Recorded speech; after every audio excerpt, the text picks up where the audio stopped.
generalizations down to a bit, that would help everyone, I think, but particularly our people who are zooming in. We only have the one microphone today. That's the one that's mounted on the camera. So let's get started. I'd like to call the meeting into order.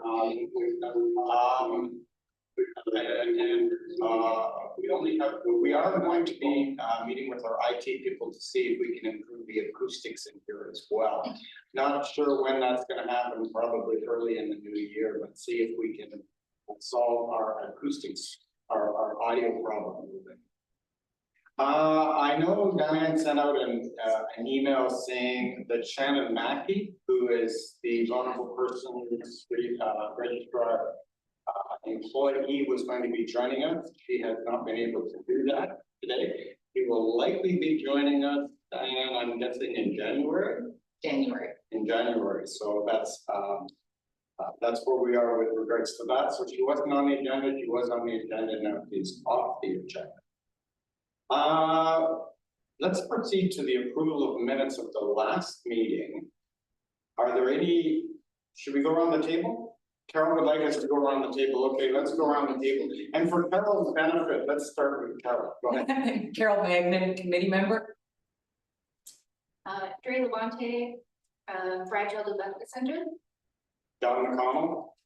Diane Morrell, accessibility coordinator. Sandra Hollingsworth, city councilor. Queen Sharpenberg. Greg Kohler, committee member. Stephanie Perry, city planning. And those people who are joining us by Zoom, we have Derek LaValle, we have Lisa Bezo-Allen, and we have Peter Tanaz.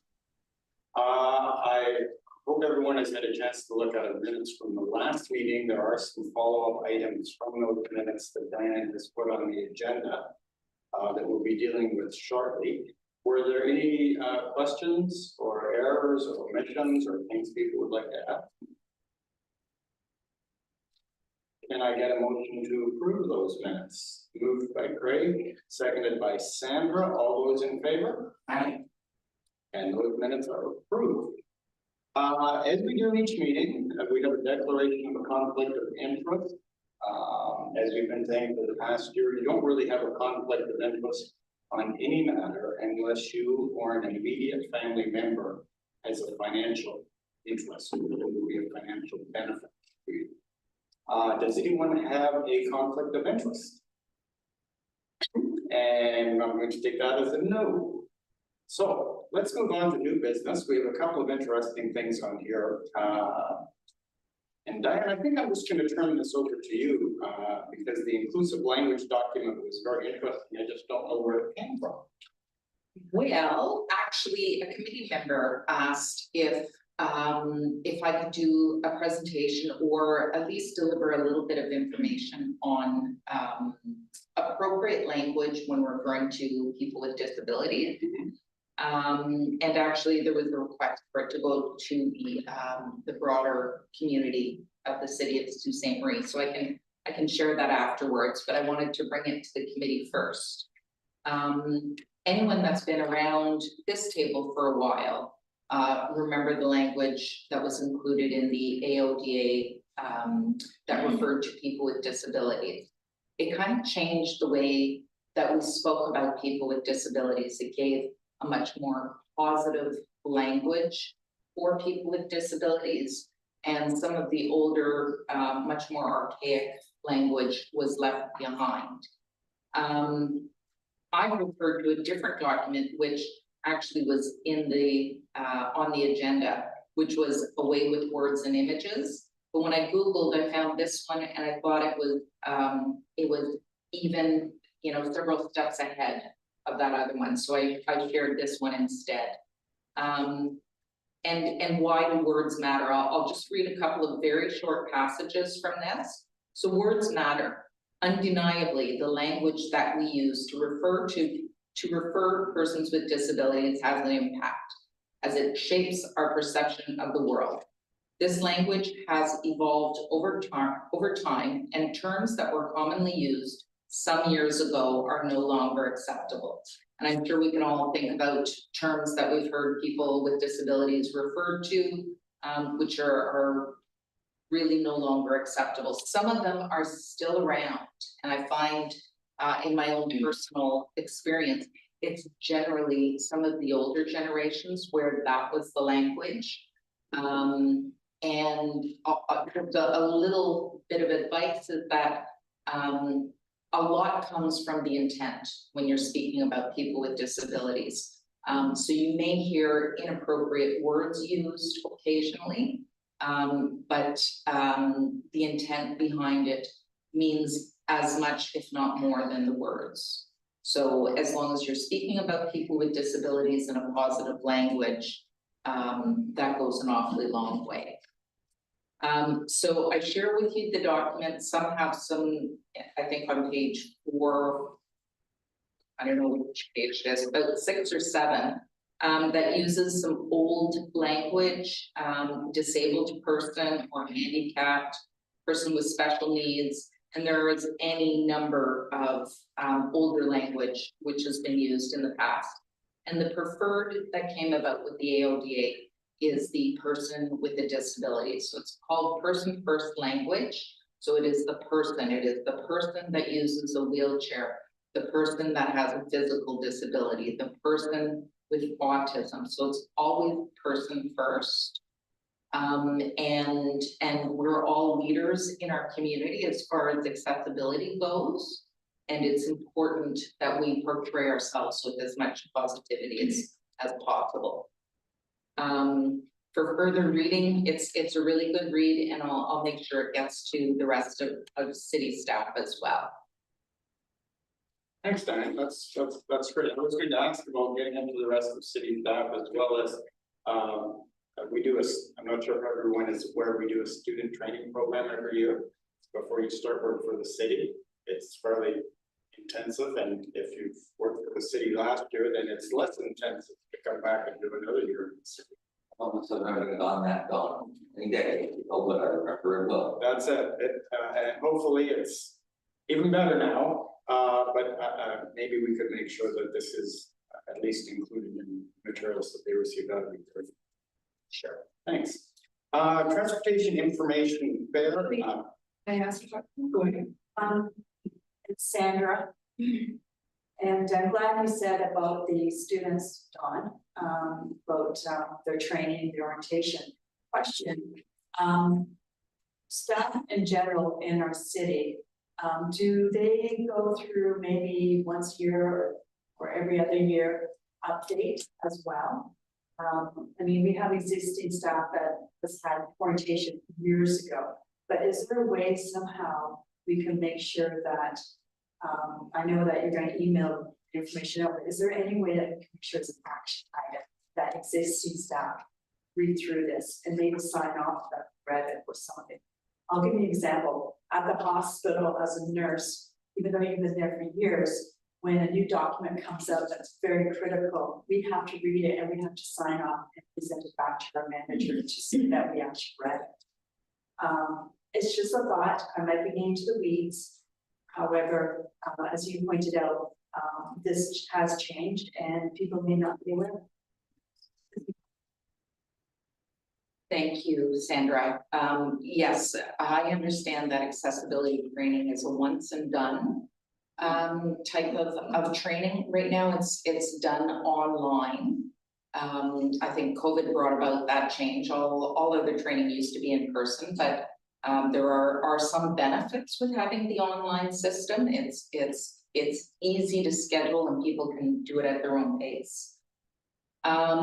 So I would like to see that refreshed. So I think discussions with the senior management team to see how that can be done. Is it in every couple of years, every 3 years?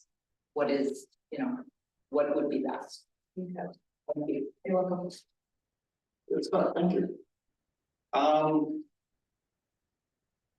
Diane did send out on our next item, the transportation information, but we did send out an agenda on that.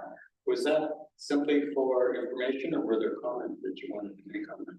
No, it's for information, and especially even for our community members that may be zooming in or watching after in the recording. This is being shared because it affects, it has a lot to do with transportation, various different transportation initiatives in the city and how they work. It's all interactive. I thought it would be a great opportunity if anybody wanted to go and see this. And on top of that, the Active Living Center was very proactive and asked for an ASL interpreter for the entire time while there. So that has been requested. And I certainly hope we have the capacity to be able to provide that for that. ASL interpreters, if they're remote, like we've done at this meeting, it's easier to get an ASL interpreter, but it's not guaranteed.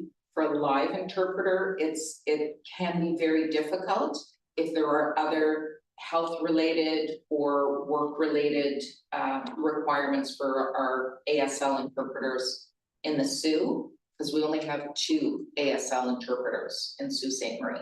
And if they're booked, they're not available. So the request has gone in, and I hope that'll be something that we'll be able to offer.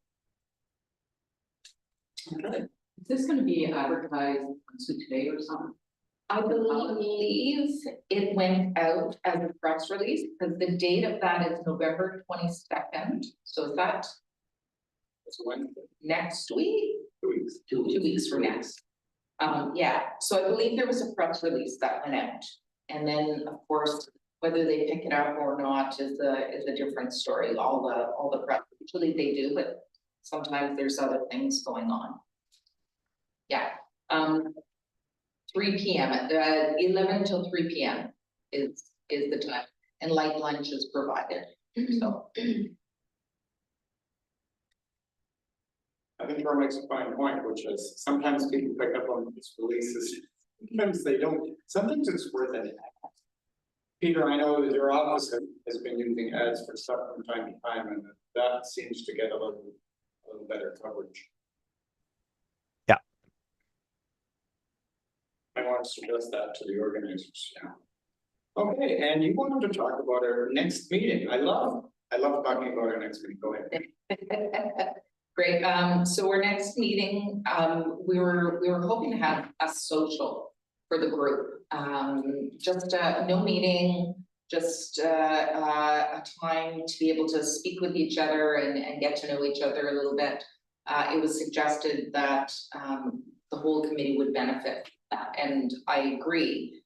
So the idea was to have a social. However, there is also a relatively pressing presentation coming from the planning department, which is Grow the Sioux. If anyone's had a chance to read Sioux Today in the last 3-4 days, it's Grow the Sioux is something that we'll have planning come and do a presentation for. So we'll do that, and then we'll have social. Perfect, thank you very much. Is everyone in agreement with that? Don't see anybody not nodding their head, so I guess we're gonna have a presentation and a bit of a Christmas social. I think that's a great idea. That brings us up to a little bit of events, which is basically business from our last agenda, from our last agenda. Maybe just before we get started on that, there was 2 matters that I probably should have mentioned when we approved the minutes. One has to do with an invite for engineering and traffic people to come to a future meeting.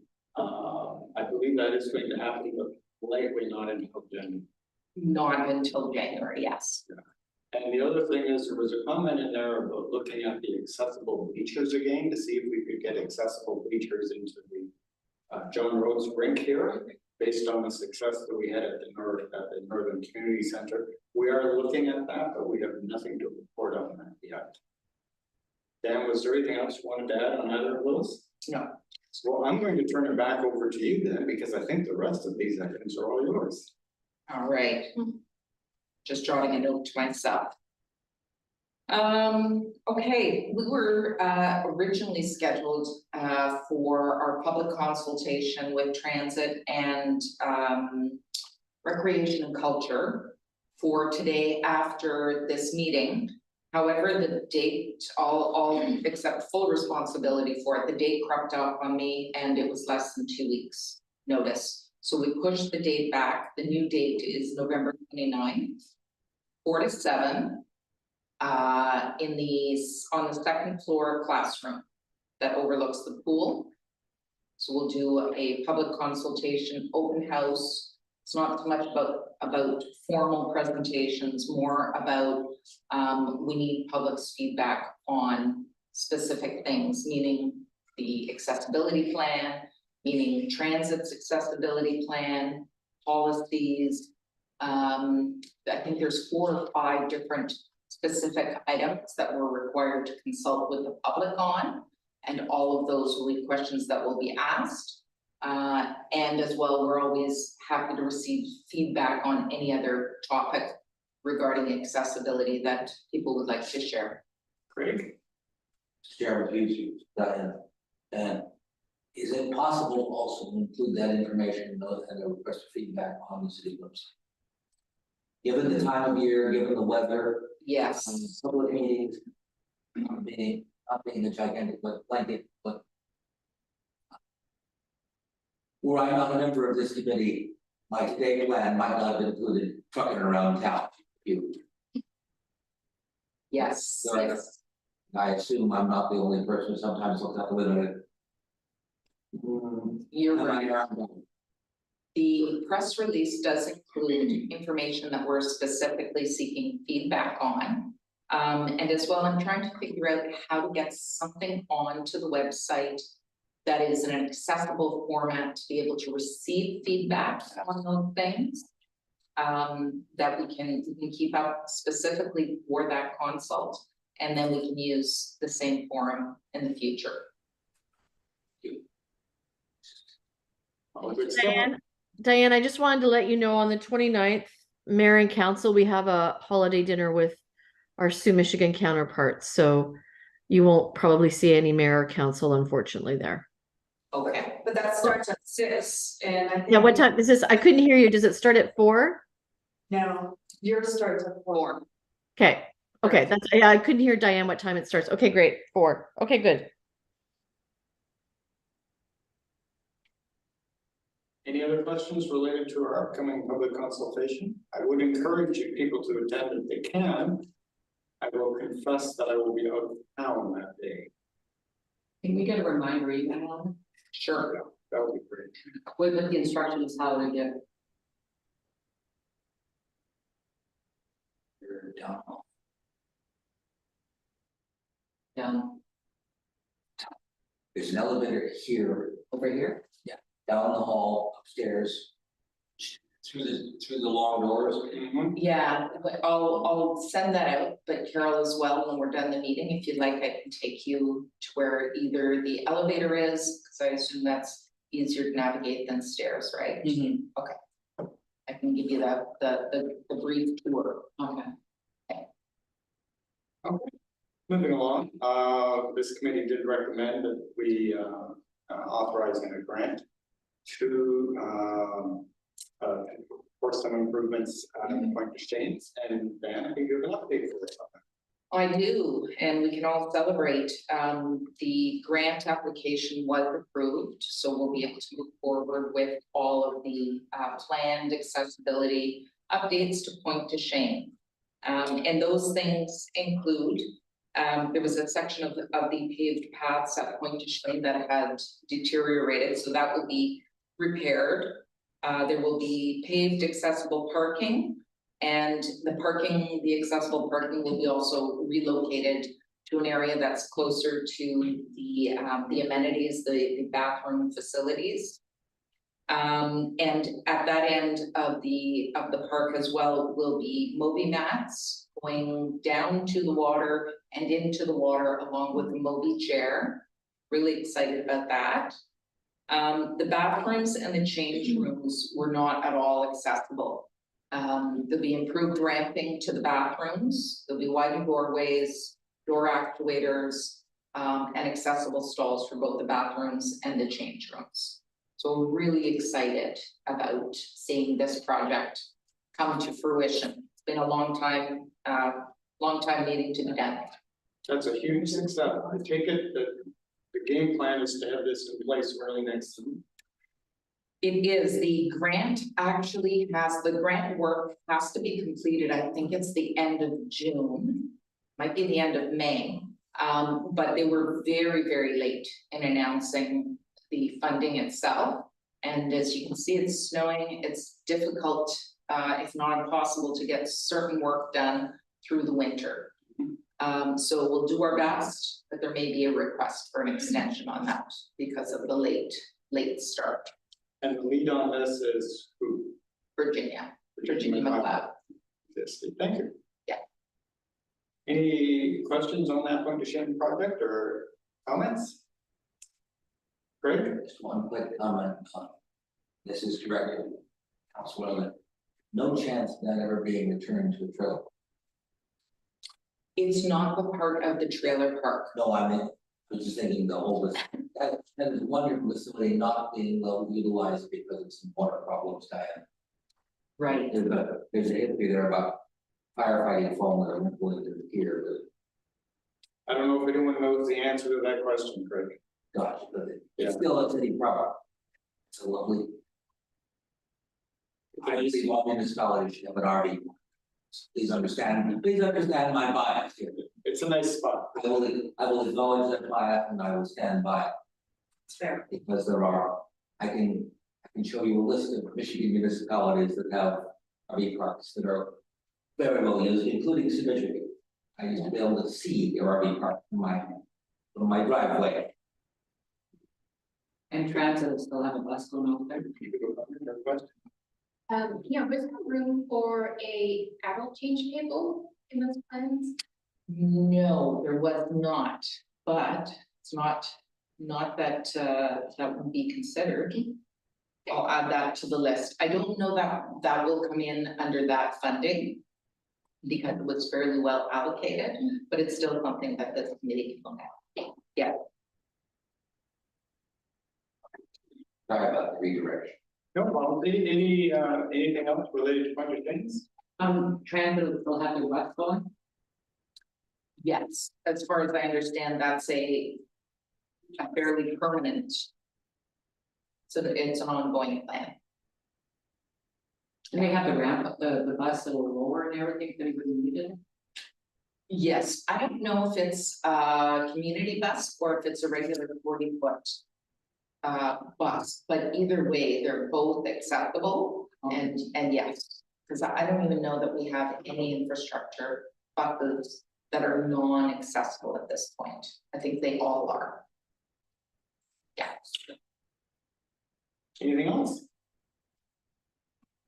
Well, that being the case, should we move on to our autism strategy? I must say, I read all 17 pages. It's incredibly impressive and a huge step forward here. And I thought the other one was really good. Dan, did you want to talk about that, or do you want at least to talk about that? I'll put my 2 cents in, and then if Lisa wants to add something else, then that'd be great. It was last fall, Lisa and I had a community meeting with service providers and anyone that was interested in autism and autism services. Quite a few people came. I think there were 23 or 25 people that attended.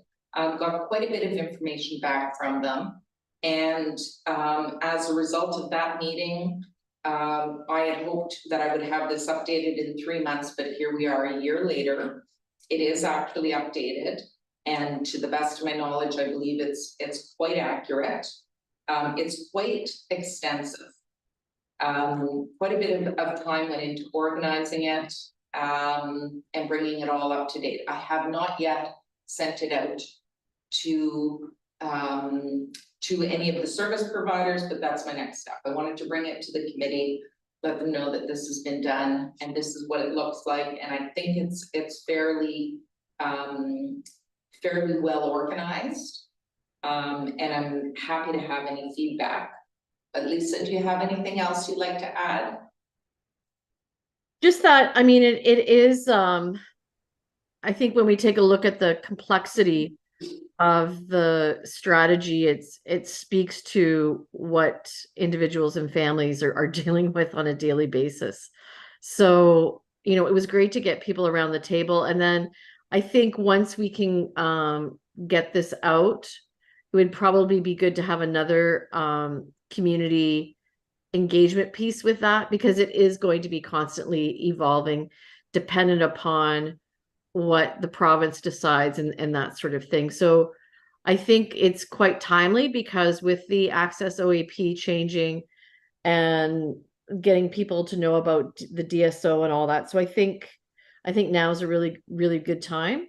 And yeah, I'm in Toronto this weekend for Autism Ontario, so I'll make sure I'll share with my board what's going on too. But yeah, thanks, Diane. It was a lot of work, and it's been good though, because it was funny right after the meeting. Everyone's like, "Oh yeah, I'll get back to you. I'll get back to you with our information," and that didn't happen. So we really had to pull a lot of information. So Diane, thank you so much. And both Dan and I discussed that this should be an annual review that we can add to or delete and make changes as needed. So yeah, so thank you so much for all that work. Can I say something? It's Carol. I read it on my phone. And the chart, it's got headings on it. And then it's got columns and then rows. But it reads all the headings first, and then it's not accessible. No, it's not accessible yet. No. Not yet. Okay, the other question. So, and I need this explained to me. So you got child and youth and family. And then adults. Correct. So. What age range, and I know it said 18 plus. But child and youth, so child that be under a teenager, or how, and then family, is that younger kids, or what is a family with an adult child, or how is that categorized? So the way it works, Carol, is services remain the same from birth to 18. Then at 18, you age out. So it is children. So sometimes, like, say for myself, right? Like I'm a caregiver of a 20-year-old autistic adult, but I do all of the management and all of that type of stuff, right? So that's why you have families included as well. So you could even, you know, it could be caregiver. But normally it is a very family-led journey. So that's why you need to, because it's not one agency that follows you during the lifespan. It changes. I hope that answers your question. Can I offer a little bit more? Yeah. I think there's a column that says ages served. And I tried to keep some of the descriptive terms that families or that service providers use.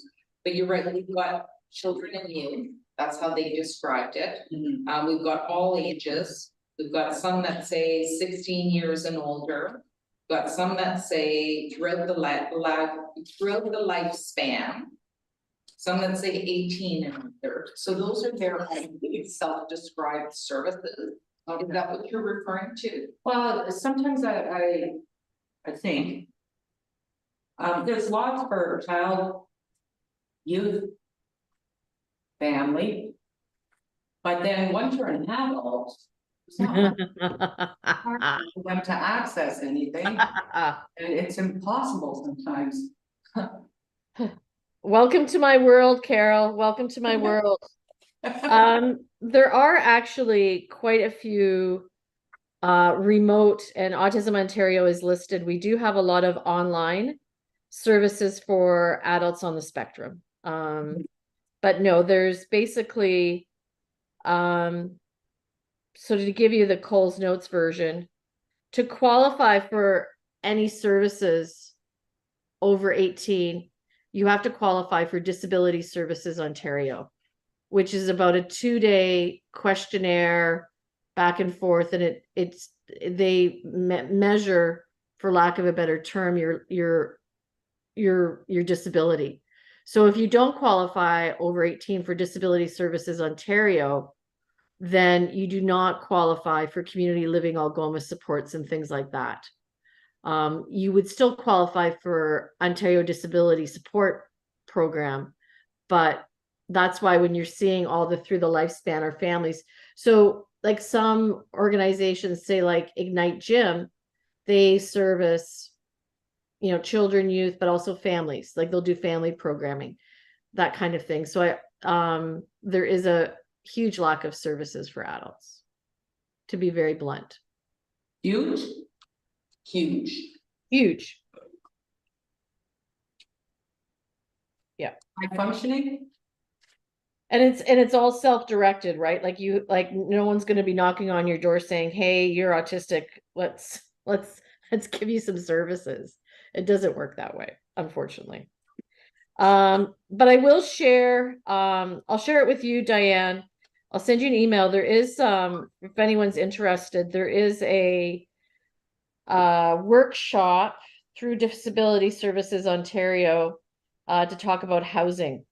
And I will share that with you right now, Diane. It went to my Gmail. It is on one sec here.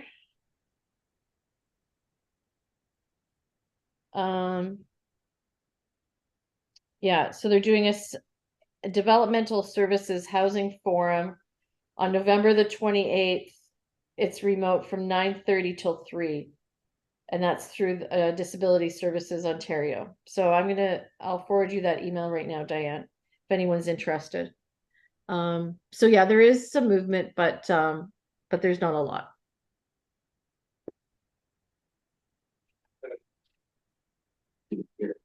You to Diane, graduation plan, this terrific piece of work.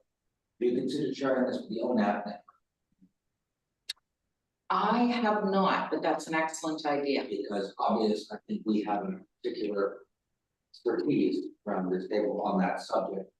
But that model, always remember, like, as a dear mentor of mine, former head of the United Way, Cecilia Blair, Gary Bicon used to say, research and development are often duplicated.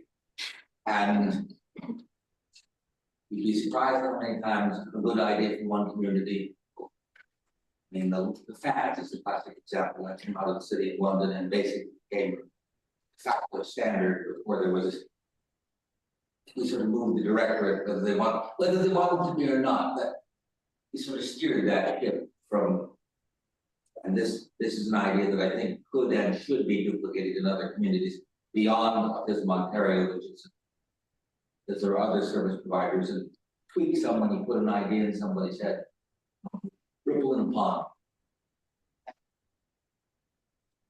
Thank you, Mr. Chair. Just one of those things that when we do something, let's get it out there, you'd be surprised. The fact is the best example. The only thing we had there was snow removal. City of London, bless their hearts, their snow removal was Wakefield, which worked really well. You don't mind shutting the city down once a week. About once a month. They didn't get much help.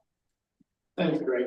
Any other comments or questions on our new autism strategy, or at least the background made before it? No, we're all good. Shall we move along then?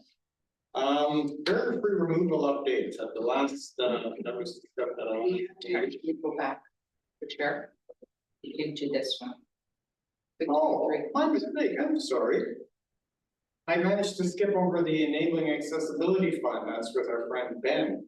I'll hand that to you. Okay, so I spoke with the committee last month at a meeting about the Enabling Accessibility Youth Accessibility Leader, and how I found a youth who fit the criteria and was interested. And his chosen program was Stopgap. So the Stopgap Grant project we had done a few years ago with the downtown, and we rolled that out So I just wanted to let everybody know that the application has been submitted. It takes about 4 months to hear back. So we'll keep our fingers crossed that we'll be rolling that out, that Ben will be rolling that out in the early-ish part of spring. Thank you. And that's for the ramps that we had seen, for the That's- ramps. Yes, yeah, and so to that effect, when you and I and some of the planning staff did our downtown walk. The ramp was being put out proactively. But in the process, that causes another barrier, which is often the way it goes with people with disabilities. It's the way that it's meant to be used is that it stays up near the building with a sign that says, if you require the use of the ramp, either knock on the window, call us. It's not a perfect solution, but by removing one barrier, we shouldn't be creating another, which was a trip hazard for people with vision loss. So that will be part of it, for sure, that will be part of it. And if we see that there is some well-intentioned but inappropriate use of the ramps, it may just take a phone call. Well, see, and I thought about this. And I don't know if it's even possible, or if it would even be right to do. So you remember how the ramps, when you're looking at the side of the ramp, it kind of goes like this. Okay, so when you're walking, and you hit that high end trip, right? What if, and I don't know for sure, what if, you know how it slopes on the front so the chair can get up, right? Right. What if they sloped on the sides too? If by chance they forget to take it out and somebody trips over it, even less of a tripping hazard. Would that be safe for a chair to go on there? And that's, I don't know that it would cause. I don't know that it would cause a problem for someone with a chair, although. There are people with mobility disabilities that also have vision disabilities. It might make it a little bit ambiguous where they're supposed to be.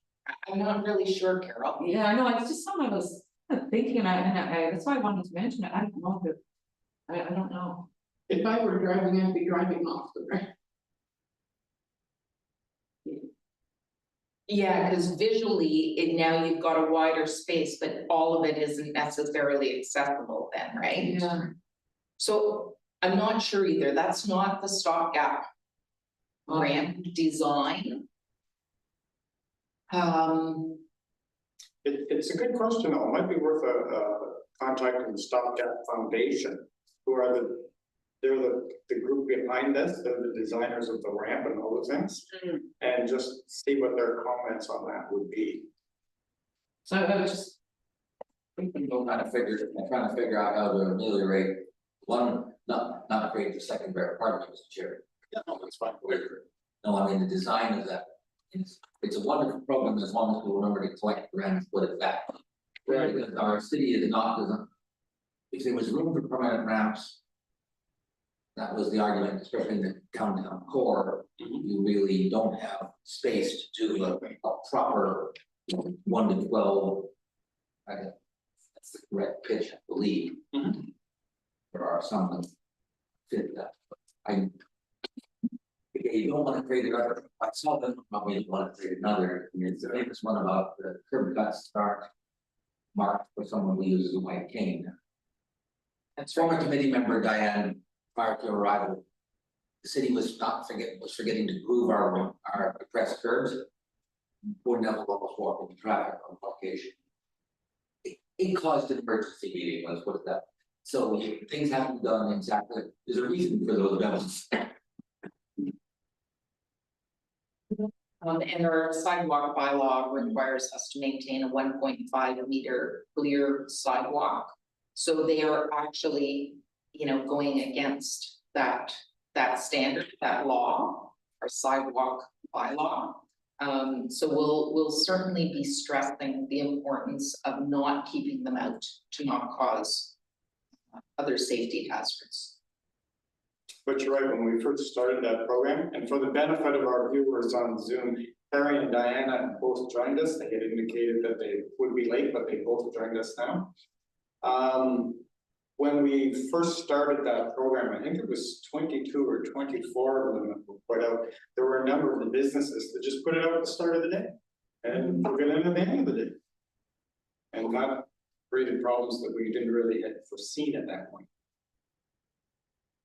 Any other comments or questions on this? Dawn, if I could, on the stopgap piece, and this sort of relates, well, it does, I know when we had initially looked at this, we were thinking about downtown. So we've had our first, yesterday afternoon, we had our kickoff meeting for the Queen Street reconstruction, and sort of moving through that more detailed design, which is going to commence over the winter.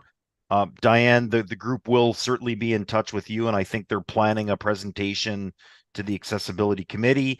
I can say that there are, we are looking at on-street barrier-free parking spaces, likely one on each side in each block, but again, subject to further discussion.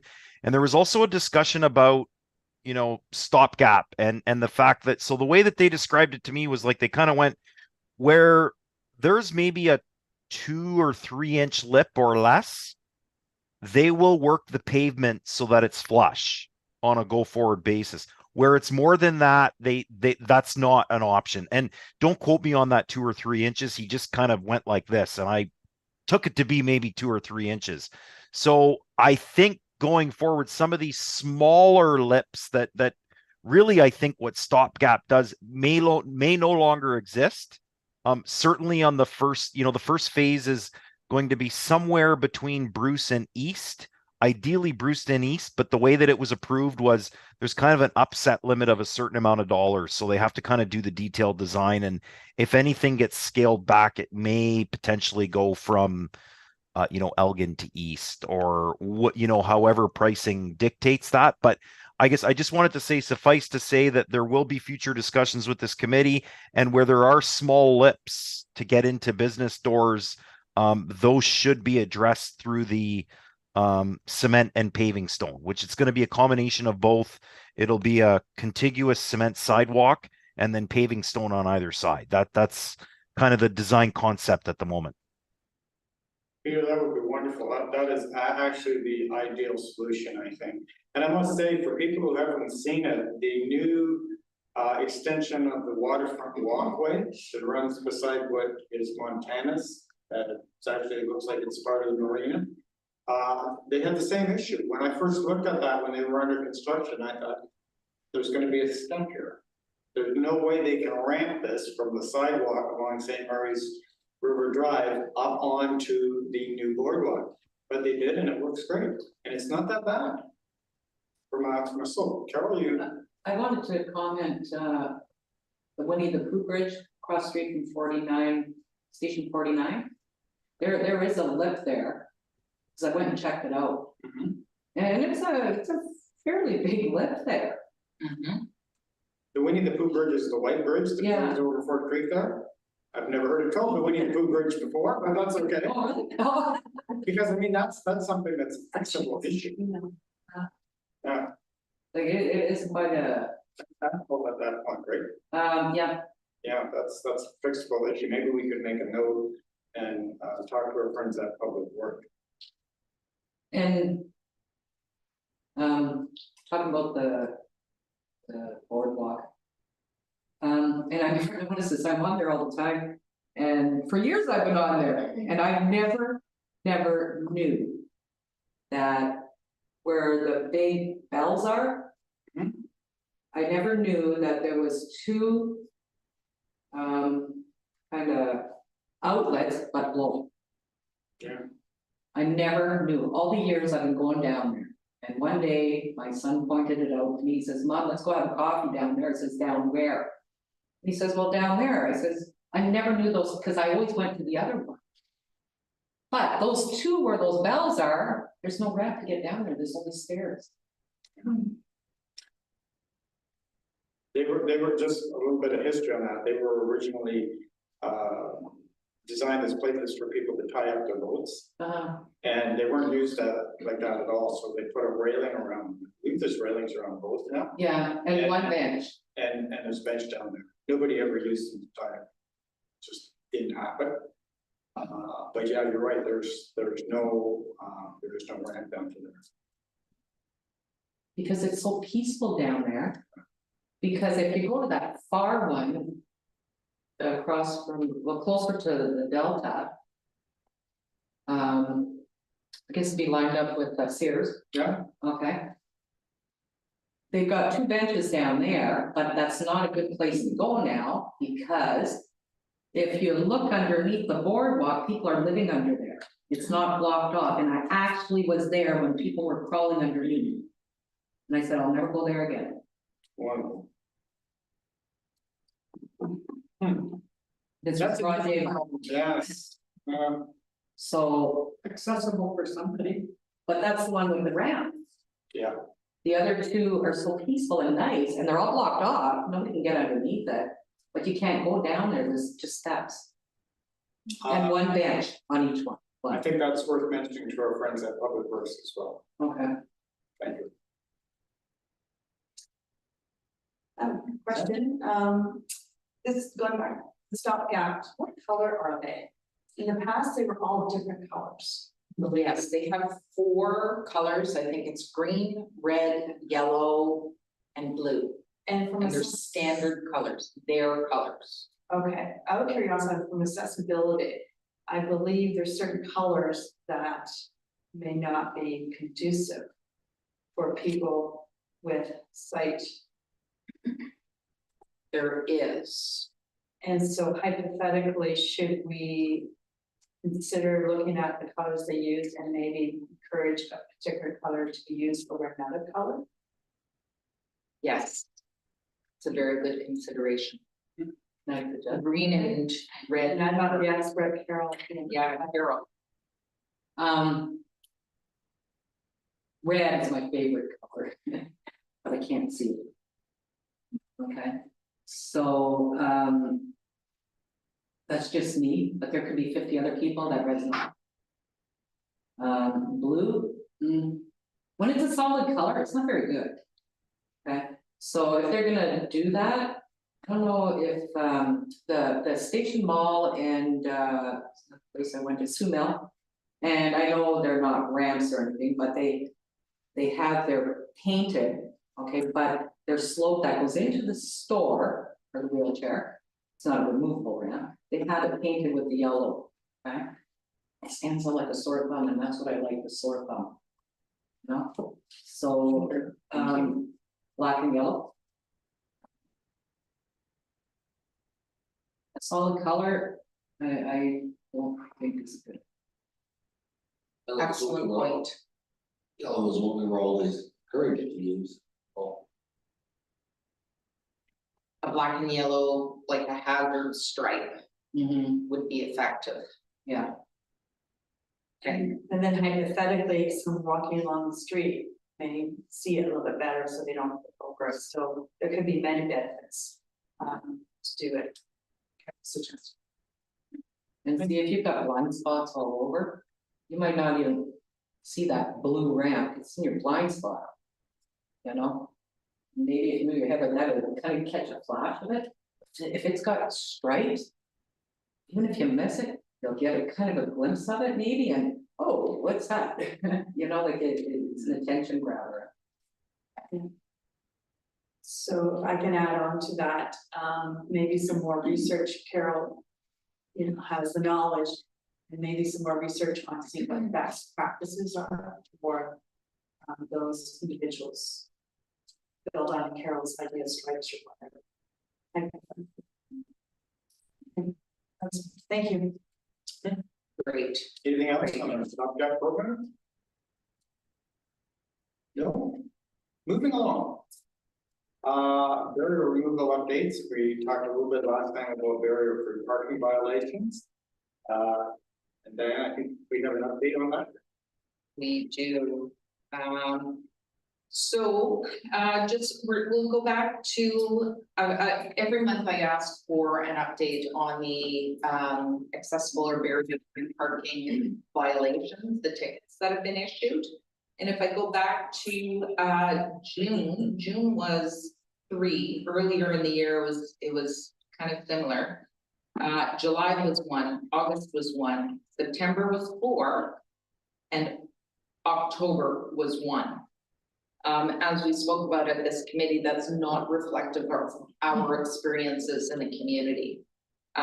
So it goes to the next topic, which is the meeting with Tom Bear and Brent Lamming, to talk about the way that this program was structured. Is it working? Do we need to look at it? Can we have something else done to make it work better so that it actually does reflect what's really going on in the community? Right now it's snowing. We know that the accessible parking, they seem to disappear underneath the snow. You can't find them, especially if they're not signed appropriately. Trying to park anywhere during the month of December, if you have an accessible parking permit, is almost impossible. Everything is so busy, there just is never enough accessible parking. So we have more work to do. I think Tom and Brent were going to be speaking with goodness, now the company split, N1 Solutions and Norpro. I think Norpro is the ones that have the contract. Speak with them and see if there are some ways that this can be looked at a little bit differently. But we've not heard anything about that at this point. If I may, Diane, I was at that meeting as well, and as it was explained to Diane and myself, Norpro has been spun off from N1. The city has a contract with N1 to enforce parking. That has been spun off to a company called Norpro, which was the original name of N1, but it's now a separate company. And the president, general manager, head guy who's running Norpro had called and had asked for a meeting with the city. Obviously, we're replying. And we now have a contract with Norpro. And hopefully, Diane, you were going to be invited to a meeting as soon as that could be arranged. But I have not heard anything further on that. The one thing that we did do was they did stress that, you know, accessible parking is not a convenience thing, it's a safety thing. And we had asked, and I guess the city does this from time to time, they asked for emphasis to be put on certain types of parking violations. And Brent and Tom were quite clear that they were going to talk to Norpro and move it to their #1 thing. And Sandra, comments? Yeah, I think that's good, and because just recently I was down at, I can't remember where exactly, maybe it was in the Giant Tiger area. And I did not know what to do. I saw people that were parked in the handicap, and they may have forgotten to put their handicap, piece in their rearview mirror. I like to assume they forgot, but I observed that they were illegally parked, and it just bothered me. I think the issue with that, if I understand this correctly, I stand to be corrected, was Norpro's contract is with the city for the enforcement of city-owned properties. So unless they have a contract with whoever the owner of the mall is, they belong to the mall. Right, that, I'm kind of like adding on to hypothetically, is there any way that we can look at in the new year where if a store or Wellington Square manager or whatnot, can we somehow give them authority to issue tickets? They can do that now. They can go to council and they can have their staff designated as bylaw officers and they can issue tickets. Focusing a lot on the handicap. Yeah, but I think that our role in that would be to encourage them to do that. Okay, so I'm just wondering if something we can do around that in the future. I don't know, but I think there's. It's increase difficult. happening. It is difficult because they know that if they enforce it, it's kicking off their customers. Yeah. So I appreciate that. I also appreciate, and we made the point, yeah, Diana, I made the point when we were talking with Tom and Brent that, you know, Norpro gets paid to issue tickets. But to come to, oh, let's use John Road Center as an example, you can come and park here all day. And they're not giving out tickets. So they may not be driving through the parking lot as often as we would like, just to see who has a sticker and who doesn't have a sticker. So they were going to talk to them about that as well, get them to ramp that up a little bit. It's not like driving down Queen Street where, you know, the guy knows somebody's going to not be in, somebody's gonna have his permit expire, or somebody's gonna have their plan run out or something, and he's going to do. So that's what we're working at. Any other comments, questions on that? Dan, sorry, I just kind of jumped in there. No, it's good. I will add to that, I had forgotten about this, but I printed it. Because using paper, it's visual. There was a press release that went out on November 1st. And in there, it reminded people about not parking, you know, during certain times of the year because of snow removal. But there was also a reminder in there that sidewalks should not be blocked at any time of the year. And that vehicles should not be parked in an accessible parking space unless the Ministry of Transportation accessible parking permit is displayed on the dashboard or sun visor with the permit number and expiry date clearly visible. So it was included in the press release. And hopefully that means that they're also gonna put a little extra emphasis on that as well. So there's still work to be done on that. Peter, have you heard anything further from Tom or Brent on this? On the whole parking thing? The barrier-free parking piece, I have not. We can certainly follow up. My understanding is consistent with what you said, is that Tom had mentioned that they were going to bring it up with Norpro and sort of have them prioritize that particular enforcement. It would know that happened. It would be good to know that happened. Okay, yeah, we'll get that confirmed. Can I just comment, just a point of interest, whatever, the handicap sign that you put on your dash. Okay, and I know this because it happened to me when I used to drive. I put it on my dash. And I wasn't the one that was handicapped at the time, I could see them, right? But my passenger was handicapped, I just had to stick that.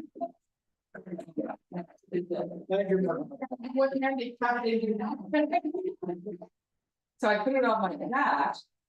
And then I got out and I closed my door. And then my mom got out and closed her door. And the wind from closing the door took the sticker and blew it onto the ground, onto the floor of the car. But you're lucky. And I got a parking ticket. Oh. Because they couldn't see the sticker on the floor, okay? So, you know, I just tell people, if you're gonna put it on the dash, make sure it doesn't blow away, and always double check when you close the door, or you're probably better off putting it in the visor or something. We put it on the dash because I carry it with me and the drivers. And if we both open the door at the same time to get out, there's a wind tunnel. And you've seen us chasing it on the highway. Yeah, It's like yeah, it's horrible. maybe they could think of a different I need stickers. something for the thing, you know? Sign. Velcro, two-sided tape. Or something, yeah. Great, go ahead. Mhm. On that question, years ago. Plates. Yeah. Problem with the mark plates was, because it did happen. It made the operator that big with car. Mhm. There were cars that were stolen, were, and the Air Federation police chiefs back to the portable card, which we all have. That's not the first time I've heard cars flying out the window, it's happened to me a couple. But that's the downside of the plate is permanent, downside of that is your. But it's a hard thing to have to say that, folks, but it's absolutely, I have no reason to doubt the police chief in Kingston wasn't Florence. He wasn't creating that out of whole cloth, he literally gave incident reports when they changed it. It made what was then the Studio 2, now the agenda. Steve Bacon wrote, and the look on Mr. Bacon's face was priceless, because I don't think he realized how easy it's target. He thought the license plate was a good idea.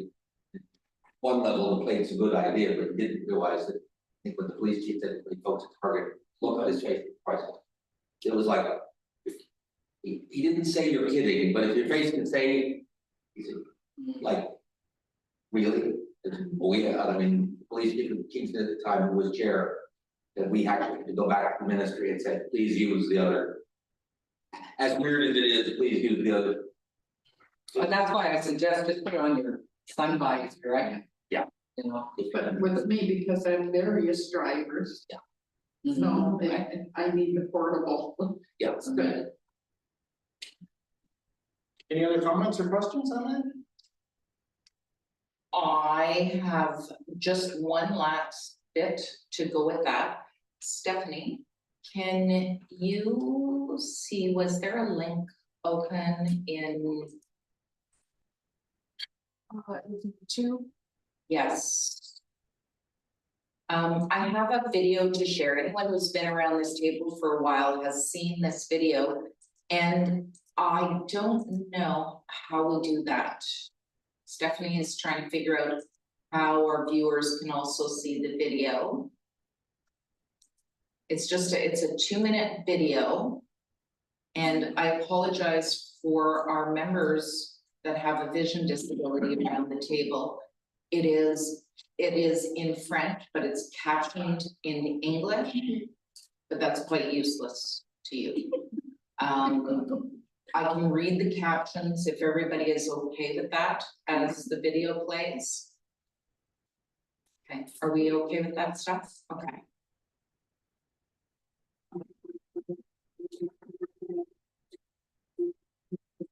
Someone's driving a car. Try to describe the video part too. He's looking around a lot. First, I can't read the captions with our captions on. He's driving around. Now we see another car with another driver who's also looking around. Everyone is looking for accessible parking where it goes back and forth between the two drivers, the two vehicles. One has a man and woman in it, the other has a just a gentleman. They parked in accessible parking and.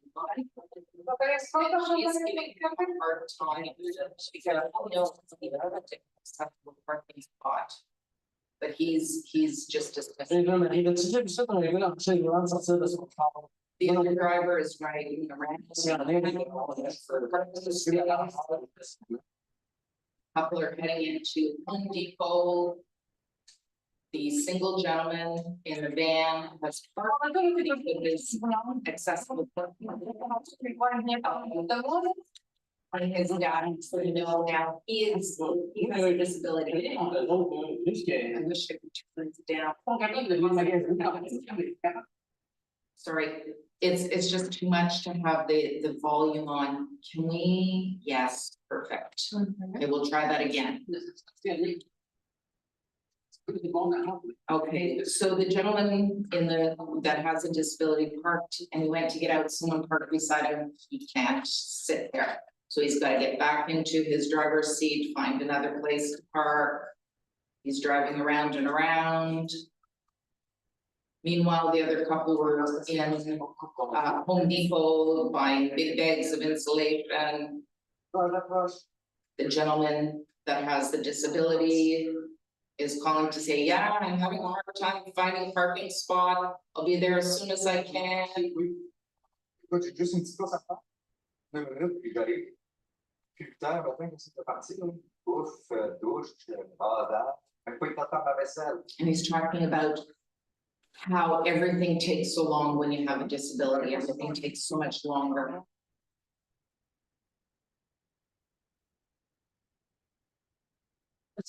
The couple is leaving Home Depot with their big bags of insulation. They're going back to their car. Meanwhile, we see the gentleman with the wheelchair getting out of his van somewhere. He's wheeling through the parking lot. Looks like he parked a long ways away from the accessible entrance. The other people have gotten into their vehicle. They're starting their car. They're about to drive off. And they pull out of the accessible parking, and the gentleman in the wheelchair sees them leaving from the accessible parking spot.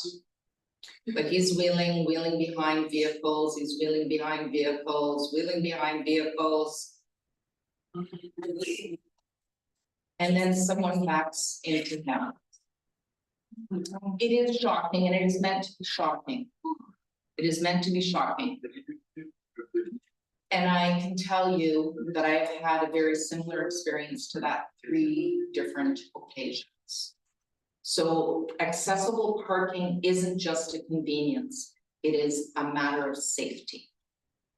People that use some form of a mobility device, generally a wheelchair, are short. We're the size of we're as tall as a 4, 5, 6-year-old. And generally speaking, we're also quick, like a 5, 6-year-old. So it makes for a very dangerous combination. So any of our viewers happen to be out there at home, please share the video because it's about safety. It's not about convenience. Can I comment? Yes, Same situation with someone with vision loss, absolutely. Airbus. Okay, and just a transit bus. Getting off a transit bus at a bus stop, having to walk to a parking lot to get to Home Depot or the door of a store. Cars will back up and you can't see them backing up. Okay, so people with vision loss, their lives are at risk just as much as someone in a chair. Okay, and so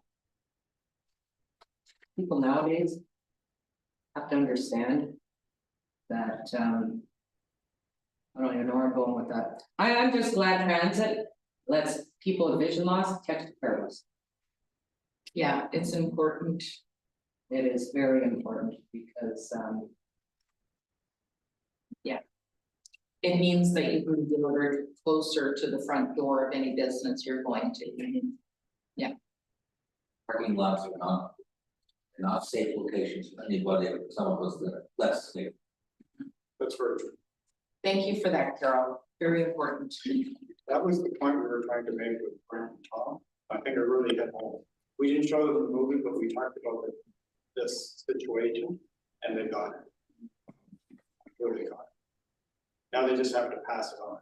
I just wanted to say visually, you guys wouldn't have been able to see, but the wheelchair accessible, it wasn't a piece of paper, it was a card that hung from the mirror. So it's funny that we were talking about that, and it is a solution to a problem, isn't it? That's the Michigan Yeah. area. Yeah. You've seen the ones in state of Michigan. Each state in the US has a slightly different arrangement, which did led to when we did a lot of traveling when I was younger. Led to some interesting chats with the sheriff deputy. Realized it wasn't on the Ontario sticker. They hadn't seen one before. I mean, then nice chats with, because in US parking lots, both public and private, there seem to be more active enforcement. Maybe a function of the number of sheriff's officers who are also veterans. I think there's a link there that does not always get exploited. In Canada, fortunately, we do not have recent veterans. Or not a lot of them. And there isn't that ongoing concern, ability for a private citizen to pick up the phone, call a colleague or former comrade and say, would you be kind enough for an awful lot of sheriffs that was the impression I got in Florida, Georgia, Alabama. Well, Alabama being a little different because of Governor Wallace having state troopers make a real, they get a real proper education on wheelchair accessibility, because the governor was fighting one for 8 years. And they can do all sorts of things. State capital had to be renovated, stem to gutted. Go ahead, Terry. I just wanted to know, were they able to get the insulation in their car and how many bags did they stuff in? There was 2 big bags, and I think were they driving a SUV type thing? Yeah, so they managed to get the 2 big bags in their SUV. I was just wondering. It's Karen. I feel like a broken record, because I think I've said this before here, and being out in the community all day, every day, parking different places. I feel like we're running out of wheelchairs, parking spaces in places that are busier, like a Walmart, as one example. Does the city look at the population and that's how they determine a lot of spaces? Is it the store itself? Because I feel like the population has really grown over the last couple of years. I think it's a fact. And when the parking is completely full, we still have the same amount of wheelchair parking spaces that we did 5 years ago. I think it's becoming a problem. And then maybe I'm naive, but it's hard to look at the whole aspect of accessibility, and that video kind of hit home to me.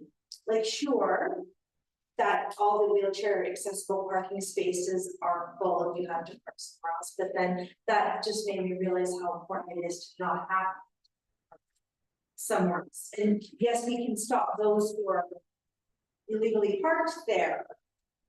Sometimes there's just not enough space. I can, Peter, I'm not sure if you're still on the line or not, I can talk a little bit about the parking requirements. Our parking requirements are based on the size of the building. So, and that spells a minimum number of spaces that are required. About 4 or 5 minutes ago, I'm just gonna hang up on whoever's calling me here. That's okay. We went through a review of various free parking requirements, and basically ours are double what the standard is. We did an extensive survey as to what other municipalities were doing and what the province was recommending. And we made ours higher as a result of that. But if the building has not been built in the last 4 or 5 years, it's built to the older, lesser standard. So there's nothing we can do. Not legally, other than, well, you can always encourage people. And if they're making major changes to the building, then we can enforce the use. Yes. But when I say major changes, the building has to get bigger. But I still see, again, those parking spaces set aside for families. And I had children and I was that pregnant person. I still felt that I should park further away, and that should be a wheelchair accessible spot. And then also the pickup places now. So those are taking priority over the wheelchair accessible spaces. There are sometimes I feel like even closer to the door than the wheelchair accessible spaces, but I guess sometimes they are. They are, and okay, so I guess there's another difference. It's just really sad to see, because maybe we have more people with disability, we have an aging population, and so does the amount of spaces fit the need? Probably not in many cases. And then there's so many people that